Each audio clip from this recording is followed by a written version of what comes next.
Hi, everybody. My name's Tim Krueger, aka TK Brackets, a member of the 2023 Mock Selection Committee.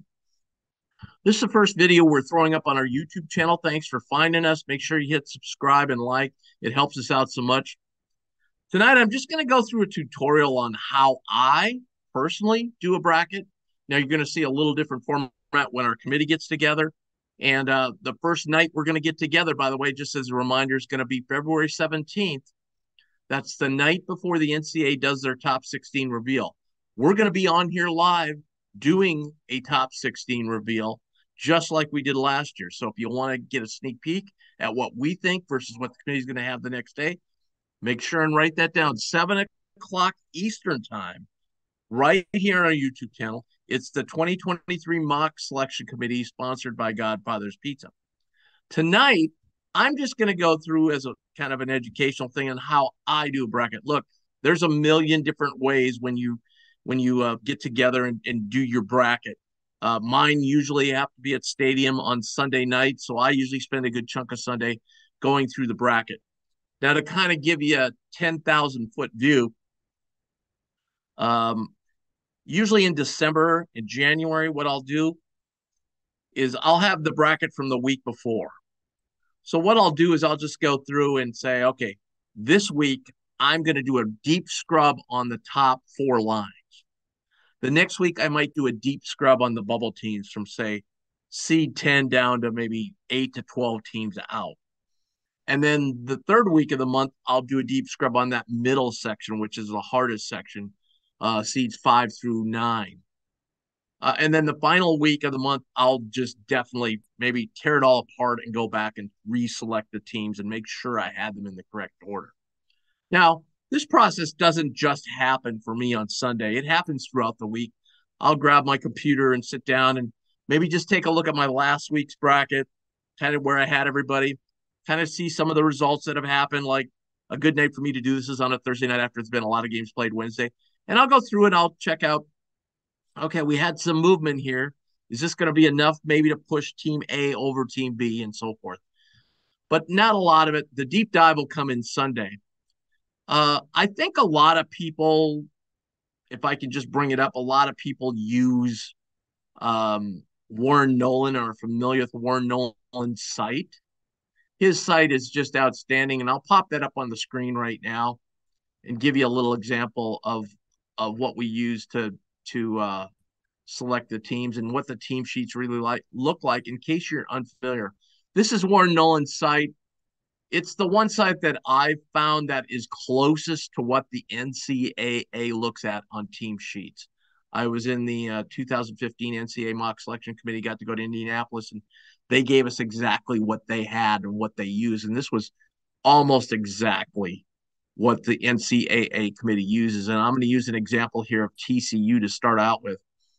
And this is basically when the committee goes to select teams and judge teams, this is what they'll look at. Now, one thing I want to do, first of all, the number over here, 17 on the upper left, that is the net score, the net ranking, so to speak.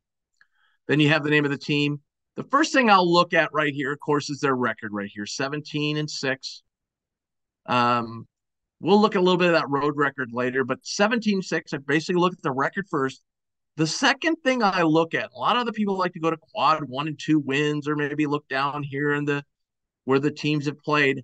I immediately go to strength of schedule. I want to know how tough a schedule this team played, and also what did they do in the non-conference, because that's a very important part of the committee's evaluation of a team. Is okay in games where you don't have any choice playing. They've got no choice in playing conference games, right? The conference sets the schedule. They've got to play those games. They can kind of pick, for the most part. They may have some long-term contracts. You may have an in-state rival you have to play every year. You may have a tournament you go to where you can't really pick the matchups, but you can certainly pick the tournament you go. But for the most part, you can pick which teams you're going to play in the non-conference.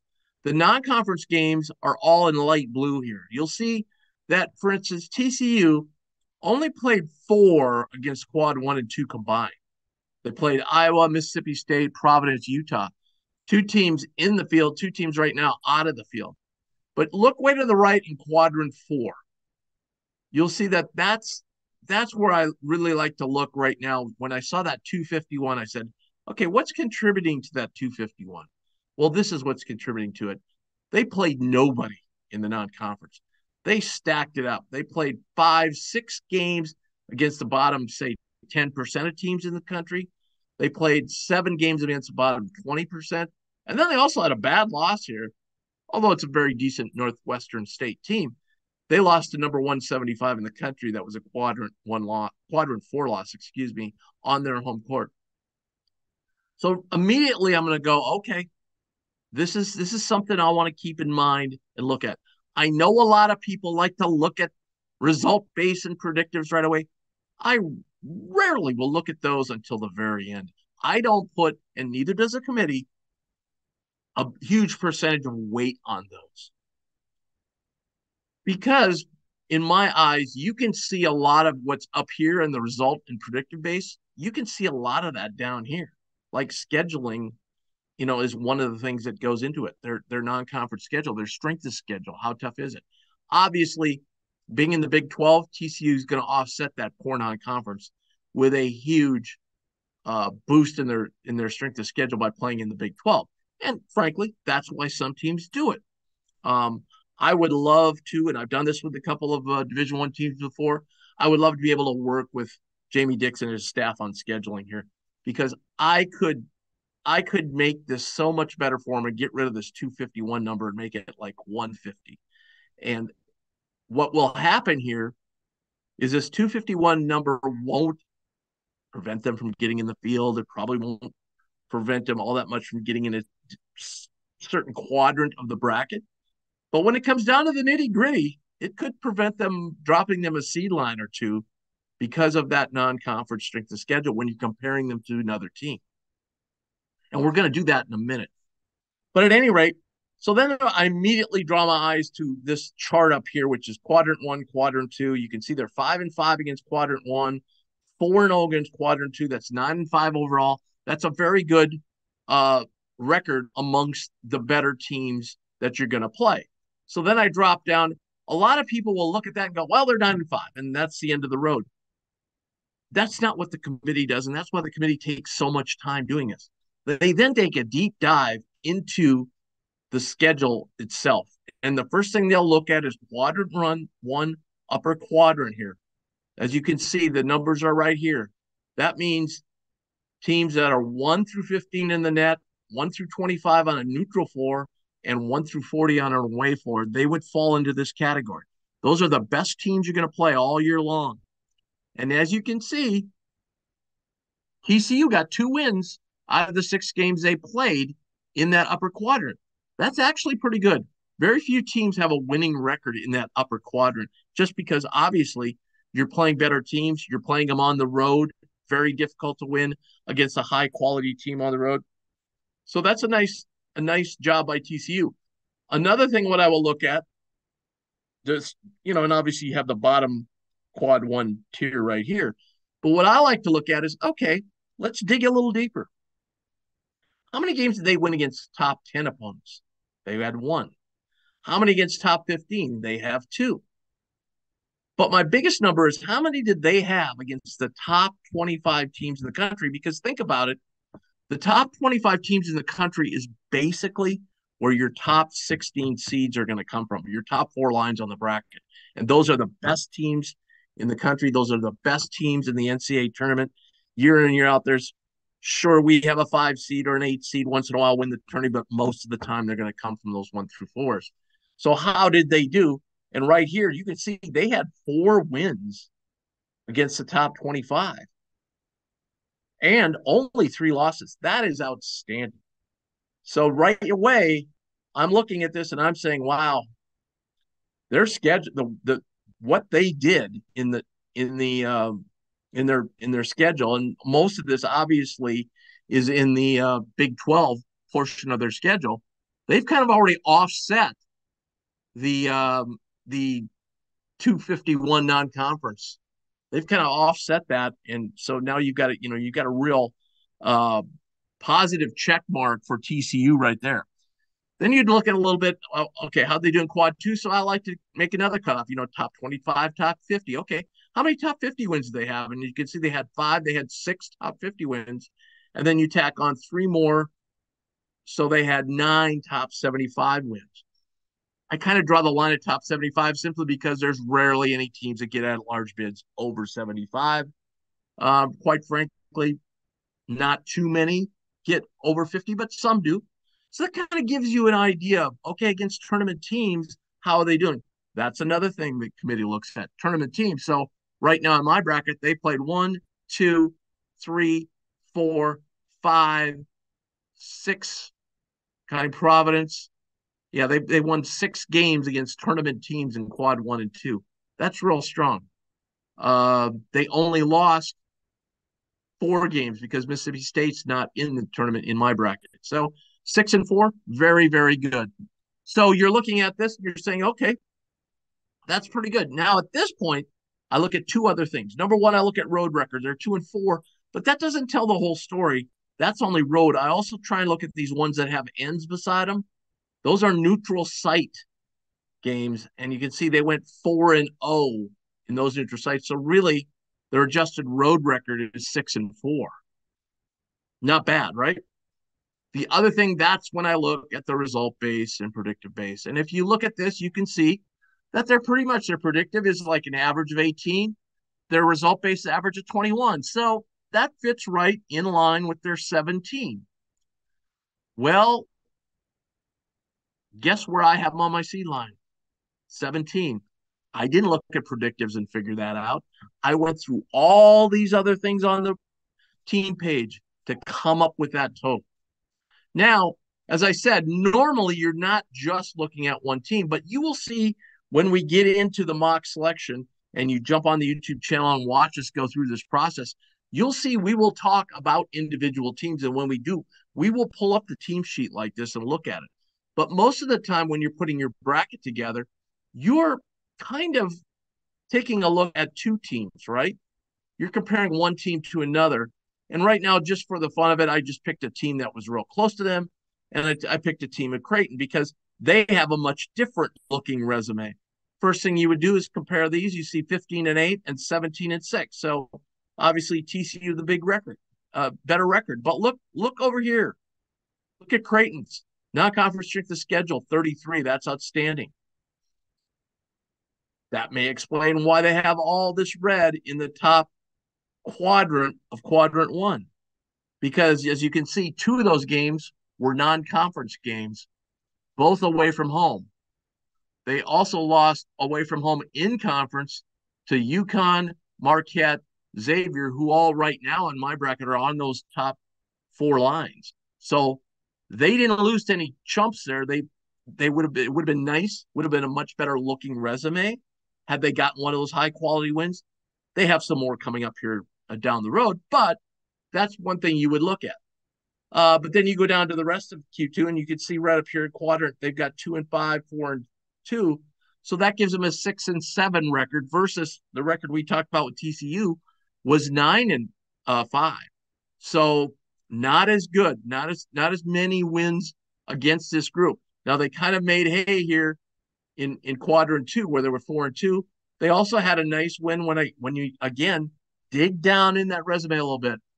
We had 4, I believe we had 3. What do we have on TCU? We had 4 top 25 wins.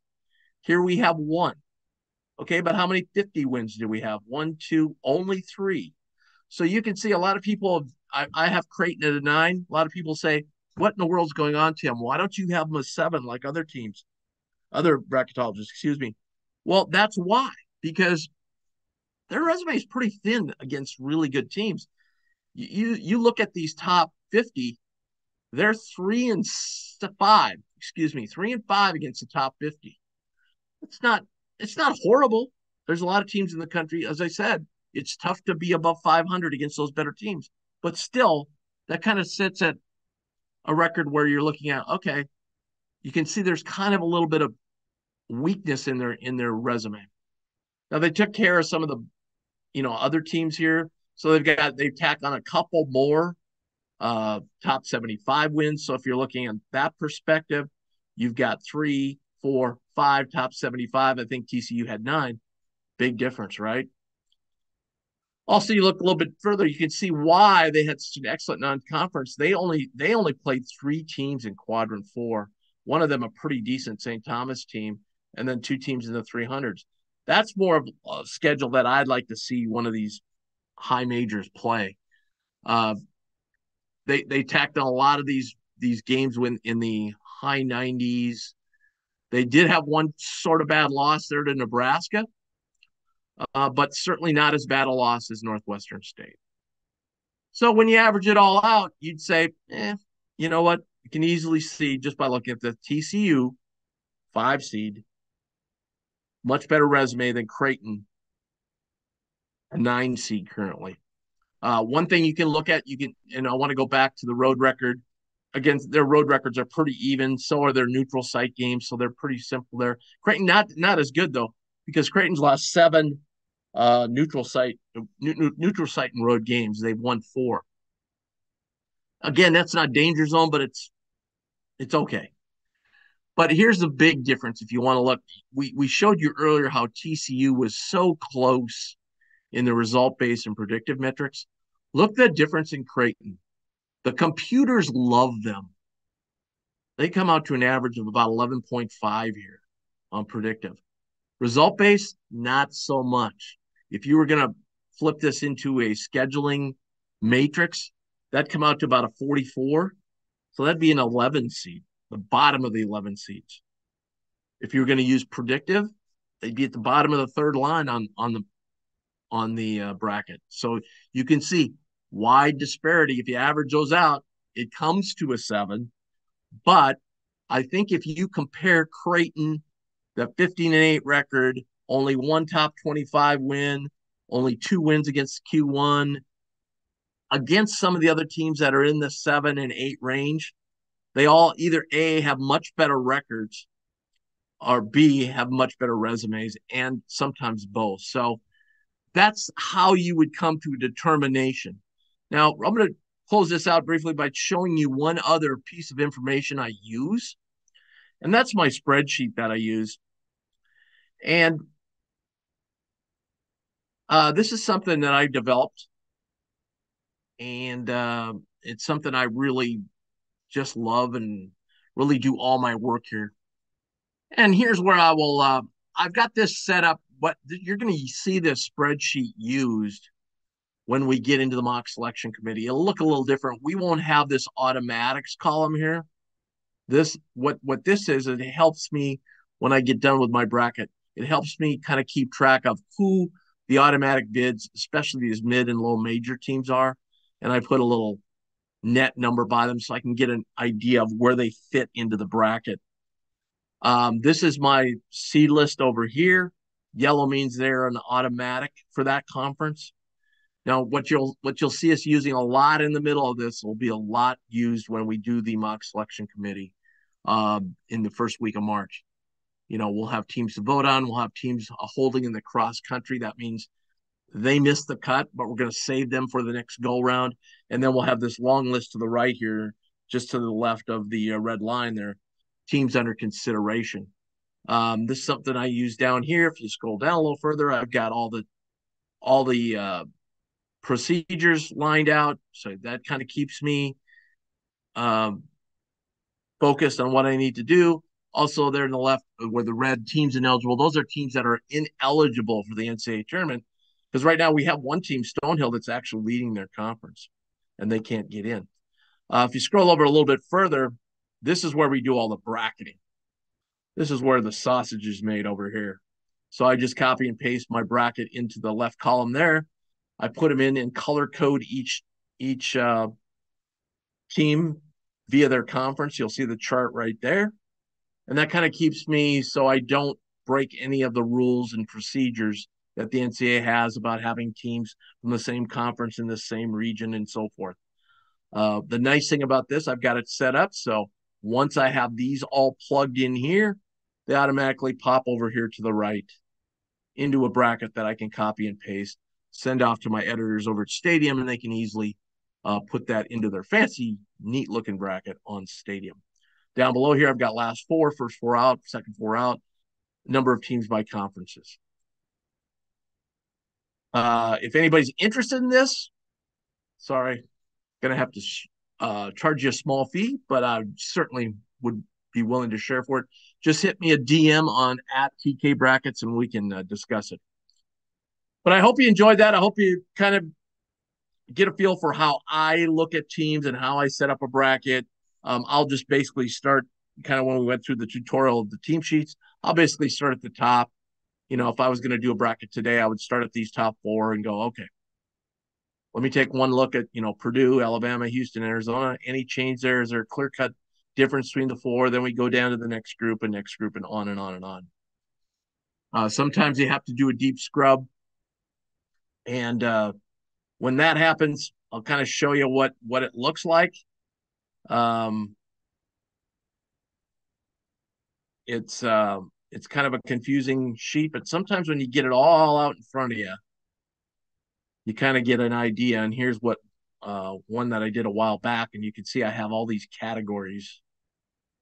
Record, Q1, high, low, Q2, high, low, combined, 25, 50, 75, top 25, 50, 75 wins, bad losses, road, neutral, strength of schedules, their net ranking, how many games did they play over 250, the predictive metrics, and so forth. So I kind of go through all that. When you get it out in front of you and you just can't pick between a couple teams, sometimes doing it like this really makes it clear which team really has the edge over another team. Now, I won't just strictly go by this. I'll put them in an order, and then I'll go back and actually look at their team sheets, so you get a little better idea of who they played. And certainly, one last thought, injuries come into factor. But again, I think generally the fans put way too much in the injuries. The committee doesn't put a lot into it. They will look at it. A team like Creighton was without Ryan Kalkbrenner for 3 games, and he played sick, 1 or 2 more. They might look at it and go, okay, that was part of their losing streak, which explains that. Okay, that might, in the end of the day, move them 1 seed line up, but they can't just pretend that if Kalkbrenner had been in the lineup, they'd have won those games, because there's no way of knowing. So that's still an L on the record, and it's just kind of, I think it's better as they project to the NCAA tournament and maybe project a seed. That's when it kind of comes into play. It's, okay, with the record, the way it wore out, they're a 6 seed, but we kind of got to see them trending upwards, and okay, that injury really did hurt them. Maybe we need to push them up to a 6, 5, 4, whatever. But that's what they'll do with the team. That's a kind of an exaggeration, that far of a move, but you kind of see what they do with injuries and other factors. Coaching, Texas had a coaching change, obviously. Things like that will all come into consideration. Thank you for joining us. Make sure hit subscribe and like, and also don't forget 7 o'clock Eastern, February 17th, Friday night. Jump right on this YouTube channel, and you're going to see live our whole selection process with 6 of the top bracketologists in the country. I think you're going to love it. I think you're going to learn so much, and you're going to see a real sample of what happens in the committee room and how it maybe isn't as easy as just going down the list and picking teams. There's a lot that goes into it, a lot of opinions and thoughts, and that's how they come up with the bracket. Thanks a lot.